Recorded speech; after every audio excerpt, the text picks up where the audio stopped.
History facts کے موضوع دوستو السلام علیکم ناظرین اکرامی، آج کی ویڈیو ہم بات کرنے جا رہے ہیں تاریخ کے بارے میں کہ تاریخ کا ہماری زندگی میں کیا کردار ہے اور اس میں کس حد تک انسان کی کم از کم معلومات ہونی ضروری ہے۔ موضوع کا آغاز کرنے سے پہلے آپ سے گزارش ہے کہ چینل کو سبسکرائب کر لیں جبکہ ویڈیو کو آخر تک ضرور دیکھیں۔ ناظرین اکرامی، تاریخ انسان کی یادداشت کا وہ بیش بہا خزانہ ہے جس پر چل کر انسان اپنے حال اور مستقبل کے بارے میں سوچ سکتا ہے۔ کسی انسان کی یادداشت کھو جائے تو وہ کسی قابل نہیں رہتا۔ بالکل اپنے ماضی سے کٹ کر گزشتہ باتوں کو بھلا کر انسان اپنی زندگی بسر نہیں کر سکتا۔ تاریخ صرف اور صرف انسانی ذہن کی یادوں کو محفوظ کر کے اور اس کی قوت حافظ کا تحفظ کرتے ہوئے انسان کو ایک راستہ فراہم کرتی ہے جس پر چل کر انسان اپنی منزل پا لیتا ہے۔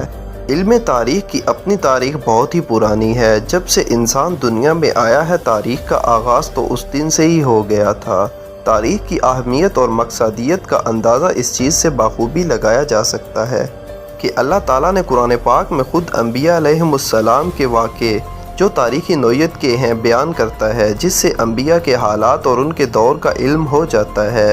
تو اس سے صاف ظاہر ہے کہ علم تاریخ ایک ایسا علم ہے جس کا آغاز انسان کے ساتھ ہوا اور اللہ تعالیٰ نے خود قرآن پاک میں تاریخی واقعات کو بیان کیا جس سے بنی نوع انسان کو نبیوں کی گزری ہوئی زندگی اور ان اقوام کا علم ہوا جو اس میں وارد ہوئی۔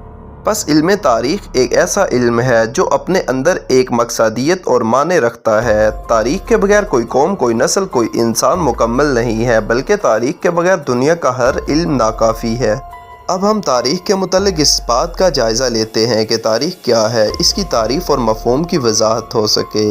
علم تاریخ ایک بہت پرانا علم ہے۔ بنیادی طور پر یہ عربی کا لفظ ہے۔ اس کا اصل ماخذ ہے لاطینی زبان کا ایک لفظ ہسٹورما، اور وہاں سے اس کو انگریزی لفظ ہسٹری میں تبدیل کر کے شامل کر لیا گیا۔ تاریخ کے لفظی معنی ہے اطلاع اور تحقیق معاملات کے ہیں۔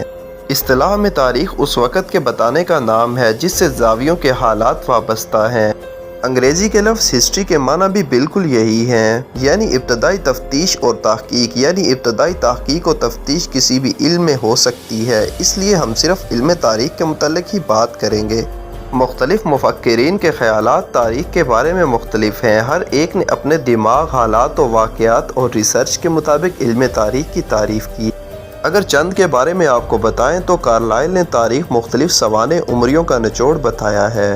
کالنگ ووڈ کے ہاں تاریخ تحقیق و تفتیش کا نام ہے۔ تحقیق کیسی ہو، کس قسم کی ہونی چاہیے، اس بارے میں کچھ خاص نہیں۔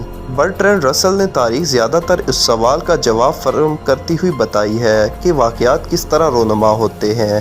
شمس الدین محمدن کے ہاں تاریخ ایک علم ہے اور واقعات کی تحقیق و تفتیش کا نام ہے۔ ایک مورخ کے ہاں تاریخ انسانی خطا پذیر شہادت و فہم کے مطابق قصہ ہائے پارینہ کا زیادہ محنت کے ساتھ بیان تاریخ کہلاتا ہے۔ پروفیسر ڈبلیو واش کے ہاں تاریخ کا اصل مقصد ہے لوگوں کو ان کے دور کے کردار سے دوسرے دور کے تقابلی جائزے کی مدد سے واقف کروانا۔ تاریخ میں کئی نشیب و فراز آئے، کبھی اس کا قصہ کہا گیا اور کبھی سچ، پھر اس میں فلسفہ شامل ہو گیا اور آہستہ آہستہ تاریخ ایک علم بن گیا اور تمام علوم پر حاوی ہو گیا، کیونکہ دنیا میں روح پذیر ہونے والا کوئی بھی واقعہ ایسا نہیں جس کا تعلق تاریخ سے نہ ہو۔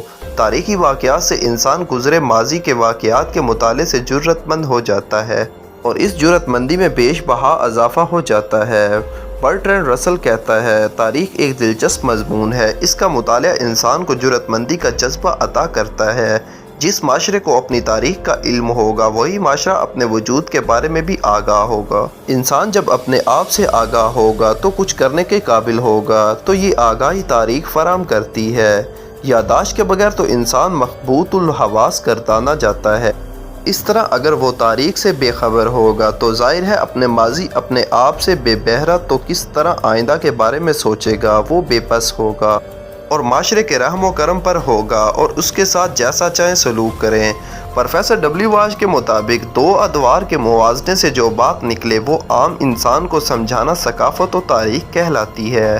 ان تمام تر معلومات کے ساتھ جب تک عربی میں لکھی ہوئی تاریخ کتب اور عبرانی، سریانی، لاطینی تاریخی کتب کا مطالعہ نہ کیا جائے تب تک تاریخ کا باب ادھورا رہتا ہے۔ سب سے پہلے ان عربی کتب کو دیکھا جائے جن میں تاریخ کے حوالے سے ٹھوس ثبوت کے ساتھ معلومات موجود ہیں۔